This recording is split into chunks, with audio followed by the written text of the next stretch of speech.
Walled up. Mr. Trent never believed in ghosts. He found the idea of anything paranormal to be nothing more than silly children's stories. Because of this, when his young daughter Sarah started speaking to someone no one else could see, he assumed it was only an imaginary friend. Sarah insisted that her friend was real. She was very beautiful with long blonde hair and sad eyes. Her name was Amelia. Mr. Trent said that was very nice and patted Sarah on the head as he went back to work on writing his novel. Days passed, and Mr. Trent would hear Sarah giggling and whispering to Amelia. Everything seemed perfectly ordinary, at least for a while. As the days went by, however, Sarah began saying odd things. "Daddy, did you know that our house is very old?" Sarah said one morning. "Why, yes, my dear," he responded with an amused smile.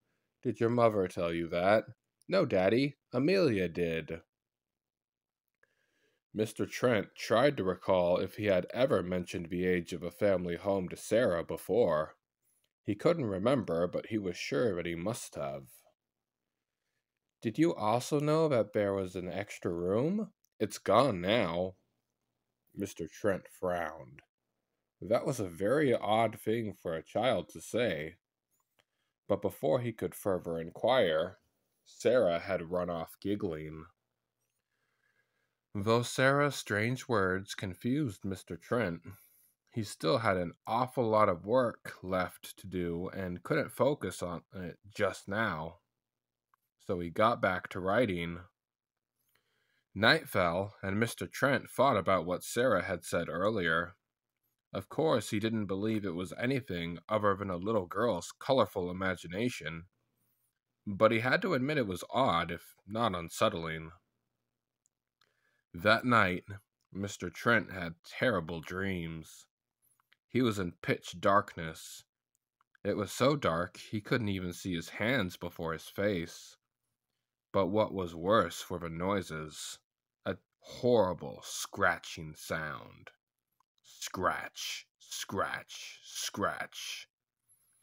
Mr. Trent woke up to his heart pounding in his chest. He looked across the room, but everything was normal. So despite the uncomfortable dream, he went back to sleep. Another day passed, and Sarah's concerning behaviors continued. Mr. Trent rounded the corner to find her huddled on the floor by a wall near the staircase. Sarah leaned in close to the wall, whispering something. "Sarah, dear, what on earth are you doing?" Mr. Trent asked. "I'm talking with Amelia, Daddy," Sarah innocently replied. By now, Mr. Trent was starting to grow more concerned with Sarah's odd behaviors. He frowned and spoke again. "And what is Amelia telling you, darling?" "She said a bad man hid her away." Mr. Trent did not like this. "Who is telling you to say these things?" he cried. "Amelia, Daddy. She told me herself."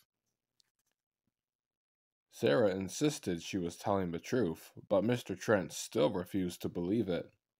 There was no way an imaginary friend was telling his daughter such things. She had to be hearing it from somewhere else and just repeating it. Another night came to pass, and again Mr. Trent had the same horrible dream. Once again he was in the dark, and the scratching continued. Scratch, scratch, scratch. It was louder than last time, and this time something else started. A woman's crying. It was so loud that Mr. Trent had to reach up to cover his ears. Without realizing it, Mr. Trent had startled awake. But something wasn't right. The weeping he heard in his dream continued. Frightened, Mr. Trent looked all around his room, but could not see anything causing the sound. Then, Just as suddenly as it had started, the crying stopped. The room was quiet once again. Too quiet. Mr. Trent was now very frightened. As he sat up in his bed, clutching his covers, he jumped when he heard the sound of a doorknob rattling.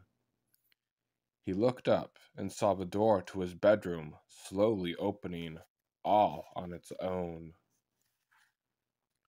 Mr. Trent shrank back into his bed, his heart beating furiously. Slowly, the door creaked open, and standing on the other side was a ghostly white figure. It appeared to be a young woman in a long, white wedding gown. The air in the room was suddenly very chilly. Mr. Trent had to fight back the urge to scream, but the ghostly woman didn't move. She floated in the doorway, just staring at him. Swallowing his fear, Mr. Trent took a closer look. The woman was quite frightening to behold, but also quite sad. Half of her face had rotted away, revealing the bone underneath.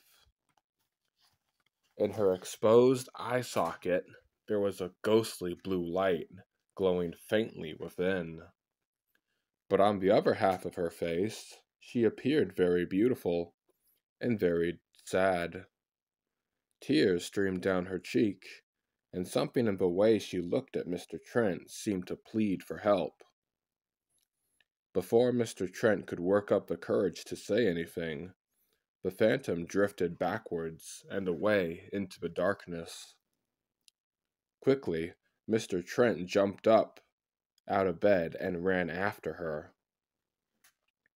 The ghostly woman was very quick as she floated, rounding the corner and out of sight again.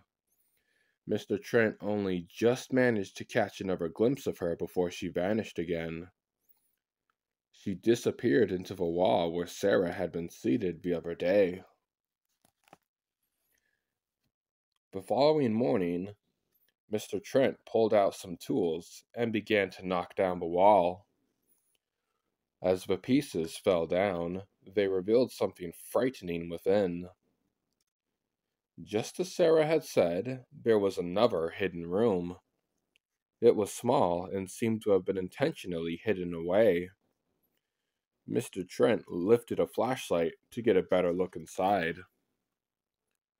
He nearly dropped the flashlight when the beam of light fell upon a skeleton.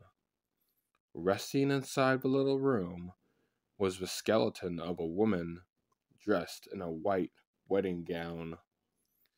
The beautiful lace had been stained red with blood, and next to the bones laid a rusty, old knife. And on the inside of the walls, Mr. Trent noticed something else. Scratch marks.